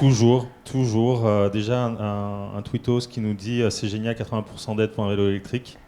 Et il a l'air d'avoir envie d'en profiter. J'ai une question que je voudrais poser, qui peut-être intéresse tout le monde aujourd'hui. Comment vous avez vu l'impact de la pandémie du Covid sur les comportements des usagers des transports, de la mobilité dans la région ? Ça s'est fait de manière très hétérogène sur le territoire. On a vu, par exemple, s'agissant du vélo, on avait mis dès le mois de juillet, constatant que le pouvoir d'achat des Occitans était fortement entamé, on a mis des aides, notamment un forfait mobilité durable. Et ces aides-là, qui permettent justement l'achat de vélos, vélos à assistance électrique ou vélos classiques ou véhicules d'occasion, voitures électriques. Okay. Mais d'occasion, pour avoir des prix plus bas.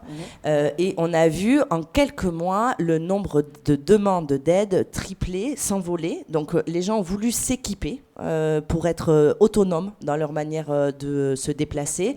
Il y a eu un peu de crainte au début sur le premier confinement sur l'usage des transports en commun, on le sait, et donc il y a eu ce report-là. Il y a aussi moins de déplacements dans certains secteurs, avec les épisodes de confinement, et donc des problématiques de billetterie. Et puis nous, on a dû être extrêmement réactifs pour aménager les voitures de train pour que ça respecte la distanciation sociale. Donc il y a eu des comportements différents, mais je crois qu'on est aujourd'hui dans un territoire qui est mature, point de vue de pouvoir basculer sur d'autres usages, pour peu qu'ils soient accompagnés dans un moment où le pouvoir d'achat est extrêmement compliqué.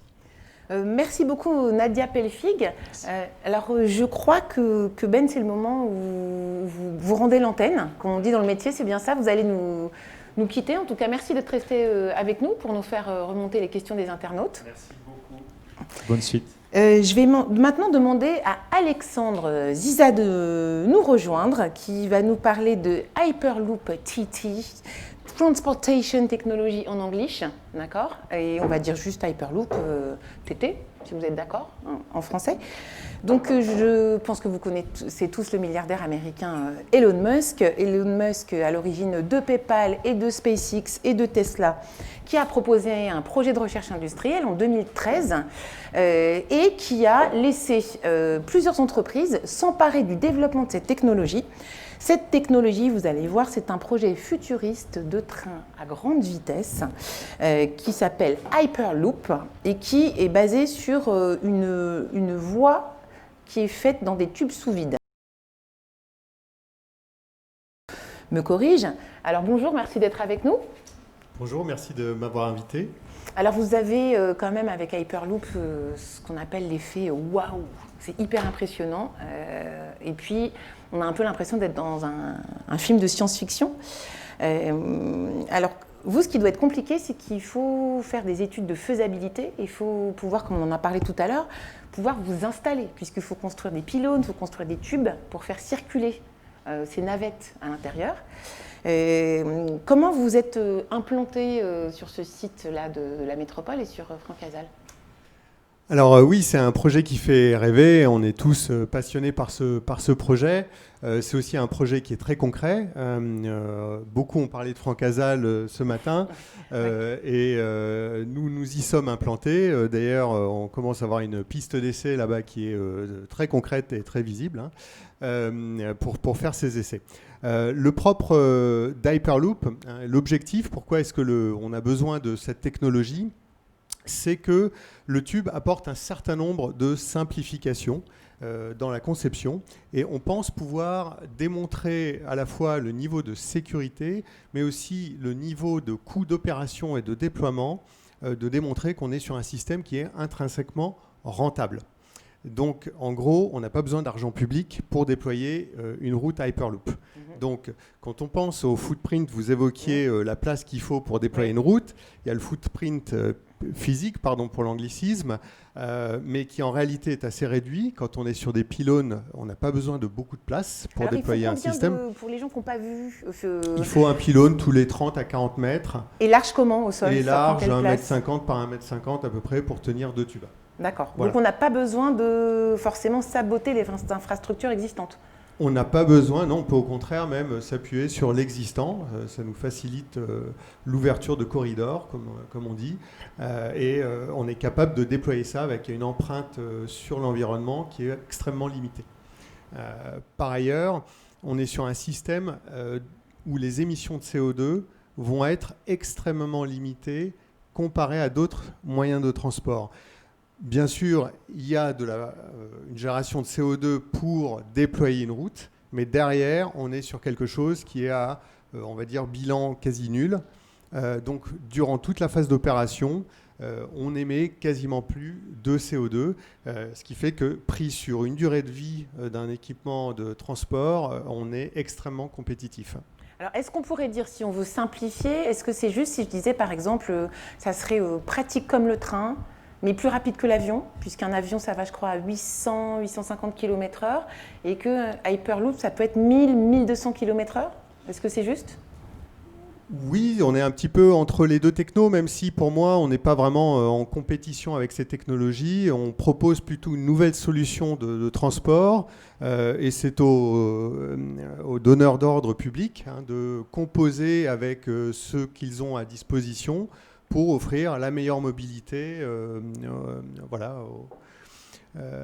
aux gens, et puis aussi aux biens, puisqu'on va pouvoir transporter des biens, des colis, etc. Oui, donc ce n'est pas seulement des humains, c'est des biens et des marchandises et des personnes. Alors je crois qu'au moment de sa sortie, il me semble qu'on avait dit que ça pouvait faire Los Angeles-San Francisco, c'est-à-dire 600 km en 30 minutes. J'ai eu envie de comparer, voir si dans la région Occitanie, il y avait deux villes qui étaient à 600 km de distance. Personne m'a répondu, donc je crois que ça fait comme un Paris-Toulouse. Mais est-ce qu'il y a deux villes où on pourrait comparer dans la région qui ferait 600 km de distance? C'est tombé sur vous, Alexandre. Nous, on offre une solution, et c'est bien sûr aux donneurs d'ordre de choisir les routes. J'ai cru entendre parler d'idées de relier ici la ville de Toulouse à Montpellier, qui sont les deux grandes métropoles de la région. Voilà, aujourd'hui, si j'ai bien compris, il y a un certain nombre de réunions qui se passent juste entre les deux villes, dans la Pampa, où on fabrique du très bon vin par ailleurs. Il n'y a pas que l'Aéro et Hyperloop dans le coin, il y a aussi du très bon vin. Et voilà, bref, donc on pourrait relier ces deux villes, ce serait probablement un très bon cas d'école en tout cas. En tout cas, Hyperloop, on parle beaucoup de vous, c'est un côté révolutionnaire. Il y a quand même nécessité de construire des infrastructures, donc ça c'est quand même un sujet important avec la puissance publique.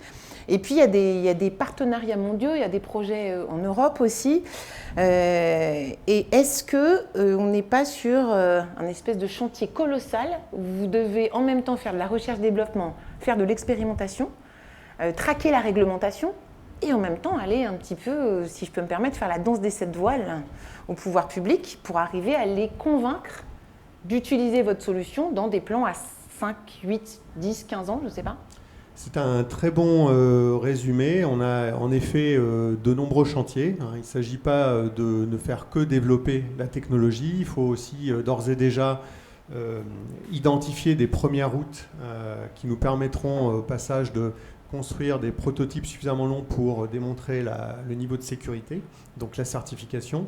Nous menons des travaux avec la Commission européenne et avec le département aux États-Unis pour mettre en place tout l'écosystème et puis le cadre réglementaire, mais aussi les niveaux de délégation pour qu'on nous autorise à transporter du public dans ces moyens de transport. Voilà, donc on a de nombreux chantiers. Ce qui nous aide, c'est deux choses. La première, c'est qu'on a la chance, et en particulier ici sur ce territoire, d'avoir de nombreuses sociétés, de nombreux partenaires. Nous travaillons avec l'ISAE, avec des laboratoires, etc. Et donc, on a toutes les compétences pour nous aider, et ça nous permet de démultiplier. On n'est pas obligé de tout faire, nous, en interne. On peut aussi s'appuyer largement sur cet écosystème pour avancer. Et on aura l'occasion, ces jours-ci, d'annoncer des partenariats très importants pour nous qui vont nous permettre de vraiment accélérer d'autant plus. Moi, je sais, mais je n'ai pas le droit de le dire. Non. Non, voilà. c'est ça. Moi Donc, non plus, je la boucle. Donc, on se tait. D'accord. Voilà, donc ça, c'est ce qui nous permet vraiment d'accélérer. Il y a un deuxième aspect sur Hyperloop, c'est qu'en réalité, l'innovation, elle est dans l'intégration de technologies existantes. On n'est pas... donc c'est une innovation, d'accord, mais c'est un système de transport qui reste relativement simple. Le propre du tube, c'est qu'il permet de maîtriser complètement l'environnement dans lequel vont se déplacer ces capsules. Et on est dans le cas, je dirais, strictement opposé. On entendait tout à l'heure Benoît Perrin d'EasyMile. On a le cas opposé. Un bus autonome, lui, doit évoluer dans un environnement complètement ouvert. Et le niveau de complexité, voilà, et le niveau de complexité associé à ce cet environnement ouvert est phénoménal. Nous, c'est l'inverse. Dans le tube, et si vous avez l'occasion de rentrer dans un tube comme on les a à Francazal, on se rend très vite compte qu'on est complètement protégé de tout effet extérieur et qu'on contrôle parfaitement l'environnement. Dominique Faure, vous êtes déjà monté dedans ? Vous avez le droit, vous, parce que... Je ne suis pas montée dedans, mais je me suis approchée. Et j'ai vu, à la fois la capsule et à la fois les tubes. Moi, je souscris à ce que dit Alexandre sur le plan du sentiment de sécurité, parce qu'au premier abord, il y a quelques années, quand ils sont arrivés, je me disais, mais cette certification, vont-ils un jour arriver à l'obtenir ? Et en fait, je me suis, ces dernières années, je m'y intéresse évidemment, laissé convaincre sur effectivement cet environnement très sécuritaire qu'est le tube. On est sous vide, on est dans des technologies, il le dit extrêmement bien, qui sont déjà en application dans d'autres secteurs. Oui. Donc, une fois la certification obtenue, c'est plus cette certification qu'il faut aller chercher, parce qu'on est vraiment sur un territoire innovant, que véritablement une rupture technologique où ils embarquent des technologies qui sont déjà connues. Donc, moi, je suis évidemment très fière d'accueillir cette technologie sur notre territoire métropolitain. Je vois bien les étapes à venir. Elles sont d'abord une étude pour pouvoir voir quel serait le coût, quelle serait la faisabilité, quelle serait la rentabilité d'un trajet qui pourrait être Paris-Toulouse, qui pourrait être Toulouse-Montpellier. Donc là, oui, il nous faut réfléchir sur la pertinence de lancer une telle étude, sur le coût d'infrastructures, parce que, comme l'a très bien dit Alexandre, aujourd'hui, ils sont sur des business et modèles qui font que l'investissement serait financé par l'exploitation, mais il faut quand même mettre un peu d'argent pour savoir ce que coûte l'infrastructure sur un tel trajet. Je rappelle qu'il serait aujourd'hui, à mon niveau de connaissance, plutôt le long de l'autoroute, donc il n'y aurait pas d'acquisition foncière, donc il y aurait des partenariats à tisser. Et ça pourrait aller plus vite. Et ça permettrait d'aller plus vite. Donc là, on est en train de travailler, de réfléchir à l'opportunité d'aller plus loin que sur le champ de l'innovation, d'aller sur le champ de l'étude en termes d'aménagement pour voir l'opportunité d'un tel déploiement sur notre territoire de la région Occitanie ou sur un territoire plus élargi. En tout cas, ce que j'apprécie, c'est que le gouvernement s'intéresse à cette technologie. Le gouvernement suit les acteurs que nous avons sur notre territoire à Toulouse, mais pas que, en considérant que c'est peut-être une technologie efficace. On le sait sur le plan environnemental, mais aussi efficace sur le plan économique. Alors, merci beaucoup Alexandre Dizat de nous avoir parlé de Hyperloop, donc affaire à suivre, puisque je vois que ça bouge tout le temps, donc j'espère qu'on aura l'occasion d'en reparler à l'occasion du Mobility Solution Show. Je vais vous demander un exercice à tous les deux qui n'est pas facile. Je voudrais que vous me fassiez un mot de la fin, mais en 3 mots-clés seulement, parce qu'on a dépassé un peu le timing et je ne veux pas me faire tirer les oreilles. Si on devait retenir quelque chose de ce coup d'envoi de ce live streaming, donc de l'événement Mobility Shaker, qu'est-ce que ce serait pour vous, Jean-Michel Latte, directeur de Tisséo Collectivité, les 3 mots-clés? Moi, je vais en utiliser un seul, c'est multi-mobilité. C'est-à-dire qu'on a vu aujourd'hui qu'il y avait de multiples mobilités. Et en 3 mots, on pourrait vous dire Adichat Satoutis, dire au revoir à tous. Multimobilité. Dominique Faure, vos 3 mots-clés de la fin. Les 3 que vous m'autorisez. Donc, le premier, c'est évidemment partenariat. Je veux dire, c'est une évidence, dans l'heure et demie qu'on vient de passer ensemble, entre le monde de la recherche, bon, je ne vais pas le redire, mais voilà, avec les industriels, les institutions que nous sommes, donc ensemble. Ensemble, partenariat, c'est le premier. Le second, c'est innovation. Vous n'êtes pas surpris. Et le troisième, je vais dire attractivité. Merci beaucoup. C'est la fin de ce coup d'envoi donc, du Mobility Solution Show qui est donc reconverti en format tout digital avec cet événement Mobility Shaker. Vous pouvez revoir nos échanges en vous connectant sur le site m2s-show.com et le programme se poursuit puisque vous avez 11 autres conférences en ligne dédiées au sujet des nouvelles mobilités. On remercie très fortement d'avoir organisé cet événement, évidemment Dépêche Event et aussi ces 2 partenaires fondateurs, donc Toulouse Métropole et Tisséo Collectivité. Et également, on remercie Vinci Autoroute et le soutien de France Urbaine. Merci de votre attention et à bientôt. Au revoir. Ok.